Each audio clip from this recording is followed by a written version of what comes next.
Hello, welcome. This is John Roars again here with this midweek reflection, and we continue today our series on theology in the Episcopal tradition. And this week we're going to talk about the theology of incarnation.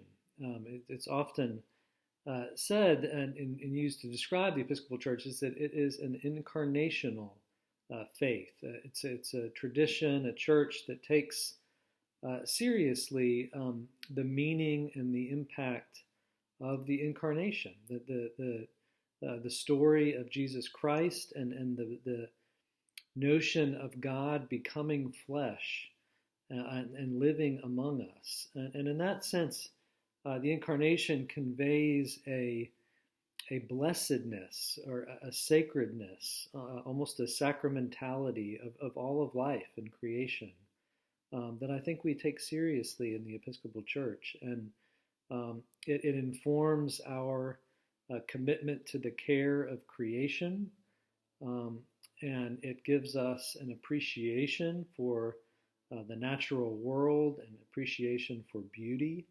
And you see that played out in our worship, in our liturgy, in our music, and love of art and ritual. You see that played out in the architecture of our churches and the way they are sort of embodied celebrations of the blessedness of life and a return to praise toward God.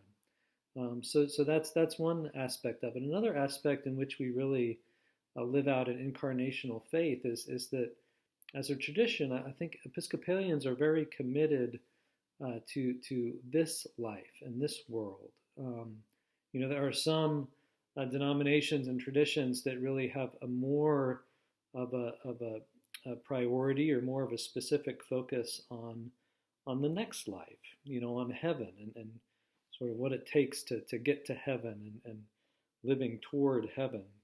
And certainly we have that aspect of our tradition as well, but I think we pay at least equal attention, if not more attention, to living out our faith in this world and in this life, in all of its splendor and joy and beauty, and in its struggle and suffering and the messiness and complexities of life. And we believe that God is present in that because of the incarnation, that God in Christ came to share in the heights and joys of our human experience and in the lows and the struggles and sufferings of our human experience, and all of it. And this aspect of the Episcopal tradition you see played out historically at times when the Episcopal Church was really engaged and sometimes at the forefront in different social movements. A good example is in the Industrial Revolution in England and then in the United States, and the care that some of the Episcopal churches in those places gave to those who were poor and kind of advocating for improved working conditions and economic supports and so forth. And so you really see that in the history of the church, and to some extent as well in different civil rights movements here and abroad. And it fits with us at St. Andrews, of course, with our emphasis on our stained glass windows and their depiction of Jesus' teaching in Matthew 25. I was hungry and you fed me. I was sick and you cared for me. I was a stranger and you welcomed me, and so forth. Those acts of mercy that we talk about a lot. Again, that's the notion of an incarnational faith and theology and how we live that out in our mission and ministry.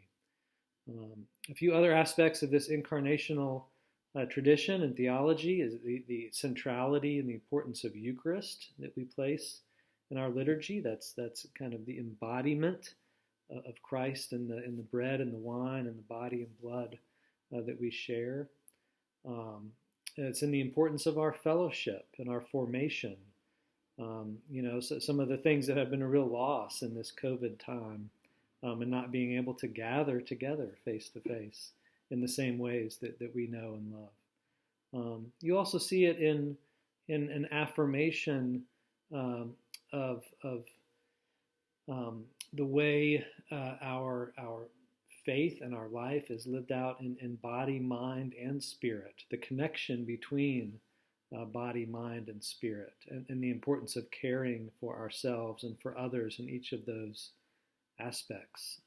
So that's why, for example, we've for a while have hosted a yoga class in our church grounds, and an exercise class, and a centering prayer group, and our supportive mental health initiative in town. And so those various aspects that you see of an embodied faith. I mean, that's what incarnational means, embodied, incarnate, embodied, an embodied faith that we really take seriously as the gift that God gave us in Jesus Christ, and that forms the pattern of our lives and our faith and our worship, and the theology of how we live that out together. So that's some thoughts on incarnational faith, incarnational theology for this midweek reflection. And join us again next week, where we'll talk, as the kind of the final one in this series, we'll talk about the theology of the church, and some of the ways we organize ourselves as a church, and the theology behind that. So that we'll have that next week. Thank you for being here today.